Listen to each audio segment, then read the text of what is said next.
지금 시각은 7시 26분입니다. 미국 바이든 정부가 출범했습니다. 앞으로 대북 정책, 한반도 정책이 어떻게 전개될 것인가에 대해서 큰 관심이 모아지고 있는데요. 그리고 우리 강원도에는 어떤 영향을 가져올까요? 이슈앤토크. 오늘은 강원도의 준비와 대응까지 함께 생각해 보겠습니다. 강원대학교 정치외교학과의 김기석 교수 스튜디오에 모셨습니다. 김 교수님, 안녕하십니까? 네, 안녕하세요. 출연 고맙습니다. 네. 한반도에 대한 정책, 미국의 정책이 어떻게 바뀔 것인가 관심이 모아지고 있습니다. 백악관에서 북무부로 무대가 옮겨지고 네. 빅딜은 좀 어려워질 것이다. 뭐 이런저런 얘기 나오고 있는데 네. 큰 변화가 그래도 예상이 되고 있는 국면이죠. 네, 뭐 아직까지 나온 게 별로 없어요. 예. 네, 이제 그러다 보니까 아직 뭐 뭘 예상하기는 굉장히 그 이른 시점이고요. 트럼프 대통령이 워낙 마지막까지 이제 막 혼란을 야기하고선 물러났잖아요.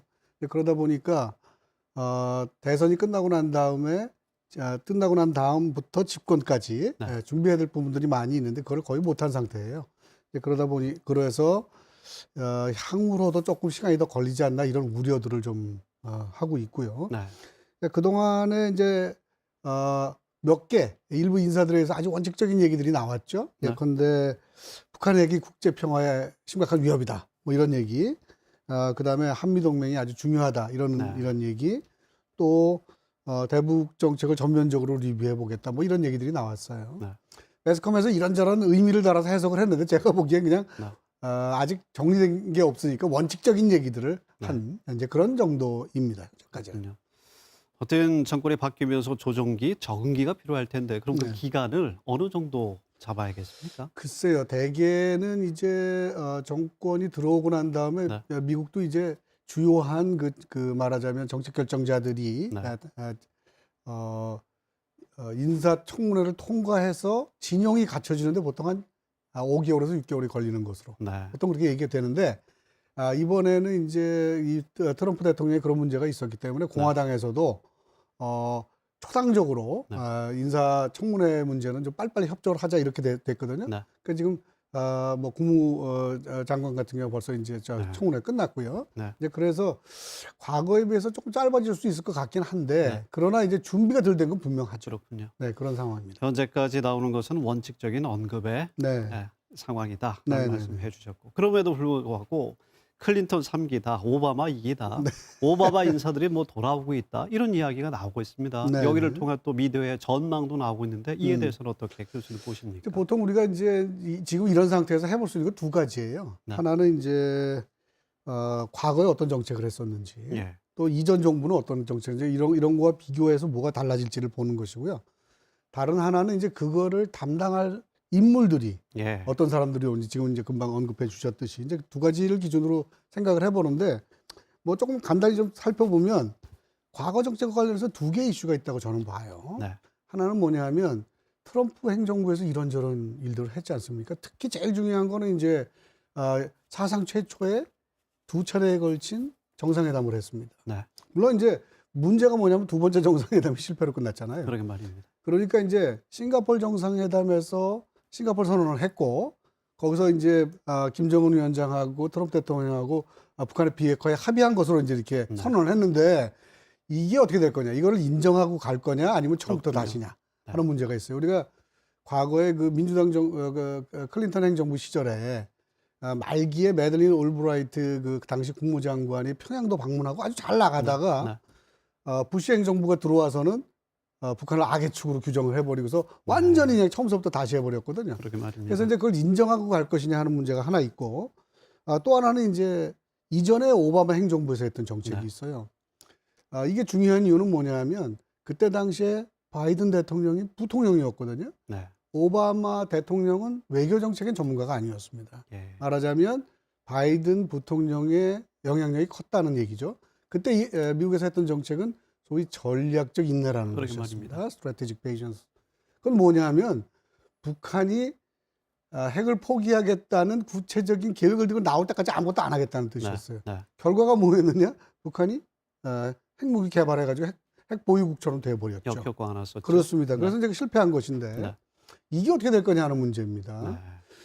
뭐 최근까지 이런저런 뭐 학술회의나 뭐 여러 가지 통해서 제가 확인한 바에 의하면 또 담당자들 얘기에 의하면 그건 아니다. 네. 뭔가 새로운 형태의 정책을 하겠다. 이제 이런 얘기가 되고 있습니다. 네. 네. 이제 또 하나 제가 이제 사람 인물에 얘기를 대해서 했었죠. 간단히 좀 말씀해 자, 이제 주시면요. 그 대한반도 정책을 결정하는데 정책 라인에 중요한 몇 가지 자리가 있어요. 네. 그게 이제 우선 백악관의 NSC 보좌관이라는 것이 있습니다. 네. 국가안전보장회 보좌관이라는 것이 있는데 여기 제이크 셜리반이라는 사람이 들어왔고요. 그다음에 이제 인도태평양 조정관이 공식 이름인데 이거 아시아 짜르 이렇게 이름을 붙였는데 여기에 커트 캠벨이라는 분이 들어왔고요. 그다음에 국무장관은 이제 아시다시피 토니 블링컨 들어왔고 국무부 부장관이 있어요. 여기는 웬디 셔먼이라는 분이 들어왔고요. 네. 그다음에 동아시아 태평양 담당 차관보 현재는 대행인데요. 성김이라는 분 지금 일을 하고 있습니다. 이분은 거기에 임명될 것 같지는 않은데 아무튼 이분은 한국 대사 지내신 분이잖아요. 그렇죠. 또 동아태 부차관보라는 자리가 있는데 여기는 정박이라 그래서 그 박정현이라는 한국 이름을 가지고 있는 분인데 북한 전문가입니다. 북한 분석가. 자, 이분들의 공통점이 뭐냐? 다 지한파예요. 그렇습니다. 한반도를 잘 아는 분들입니다. 문제는 뭐냐? 이분들이 대개 북한과 협상을 했는데 실패한 경험을 가진 분들입니다. 그러다 보니까 지한파로 채워졌다는 거는 바람직한 것이긴 한데 그러나 또 반드시 바람직한 건지 잘 모르겠어요. 이분들이 북한에 대한 어떤 부정적인 인식이 많이 가지고 있는 것으로 아직은 알려져 있죠. 그렇군요. 이제 그런 두 가지 측면으로 봤을 때 뭐 쉽지 않은 상황입니다. 현재까지요. 네. 전체적으로 먼저 살펴봤다면 네네. 한반도의 환경을 우리가 살펴봤고요. 네. 김 교수님 모신 이유가 남북교류 협력 사업이나 앞으로 어떤 영향이 있을지 우리는 어떻게 대처를 해 나가야 할지를 여쭙고 싶어서 모셨거든요. 앞부분에 대해서 먼저 말씀을 좀 부탁합니다. 어떤 이제 영향이 있을까요? 제가 이제 아직 이르다고 말씀드린 것은 일단 우리가 어떤 영향이 있을지는 신행정부의 대북 정책, 대한반도 정책이 어떻게 될 거냐를 알고 난 다음에 우리가 판단할 수 있잖아요. 아직 이르기 때문에 제가 여기서 뭐 구체적으로 뭐라고 말씀드리면 굉장히 어려운 상태예요. 단지 최근에 우리가 이제 많이 얘기하고 있는 것은 뭐냐면 바이든 행정부가 어차피 시간이 걸릴 거다. 그리고 지금까지 나타난 거로 봐서는 한반도 이슈가 굉장히 그 어젠다에 빠른 순위에 있는 것 같지 않다. 조금 순위가 낮은 거 아니냐 이런 느낌들도 있거든요. 이제 그러다 보니까 그 시간이 걸리는 사이에 우리가 뭔가 해야 되는 거 아닌가 하는 생각을 하는 것이죠. 그래서 이제 최근에는 우리가 남북 관계를 먼저 개선을 하고 그 성과를 가지고 미국을 설득하자 이런 얘기들을 많이 하고 있고요. 얼마 전에 그 이제 이인영 통일부 장관께서 그런 말씀을 하셨어요. 전반기에는 북한과의 관계를 조금 이제 좀 뭐랄까 풀고 말이죠. 그 다음에 하반기에는 정상화하겠다. 이제 이런 얘기를 했거든요. 그러면서 이제 예컨대 뭐 방역이라든가 인도주의적 사업들, 또 개발 관광 이런 것들을 제시했어요. 문제는 북한이 우리가 이제 이런 거를 하자 좋은 뜻으로 말을 할 텐데 북한이 그걸 받아들일지의 문제지 않습니까? 받아들이는 것과 관련해서 두 가지 중요한 이슈가 있습니다. 하나는 뭐냐면 코로나입니다. 북한은 코로나 이제 없다고 얘기하고 있어요. 얼마 전에 8차 당대회 사진을 보니까 꽤 많은 1000여 명 이상의 사람들이 모였는데 마스크 없이 김정은 위원장이 앉아서 회의하는 걸 보여줬습니다. 한국은 아직도 코로나 진행 중이잖아요. 자, 남북 경협 사업이라고 하는 것은 협력 사업이라고 하는 것은 다 뭐냐면 인적 교류가 있어야 하는데 코로나가 있는 남한하고의 어떤 인적 교류를 과연 결심할 수 있느냐의 문제가 있습니다. 또 하나는 뭐냐면 그러니까 말하자면 한미 합동 군사훈련의 문제가 있습니다. 이거는 이제 8차 당대회에서 김정은 위원장이 굉장히 강하게 말을 했었고요.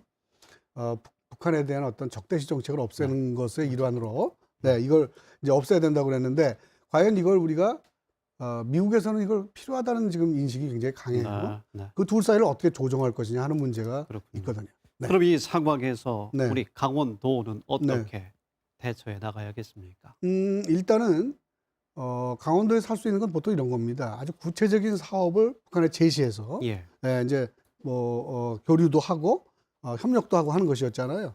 이제 제가 지금 말씀드렸듯이 그런 게 굉장히 지금으로서는 쉽지 않은 상태인 것이고요.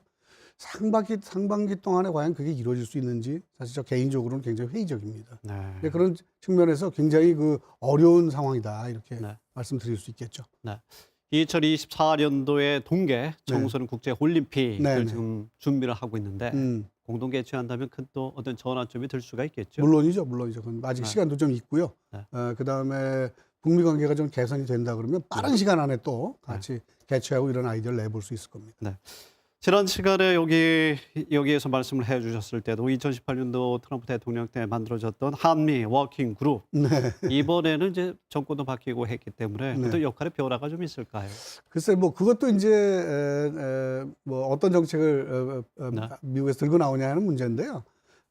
지금으로서는 뭐 큰 변화가 있을지 잘 모르겠고 네. 한국 정부는 분명히 뭔가 좀 변화를 원하고 있는 건 분명합니다. 네, 알겠습니다. 네. 이 부분에 대해서 다음에 또 해설을 좀 부탁드리겠습니다. 네, 김기석 교수님 오늘 고맙습니다. 네, 고맙습니다.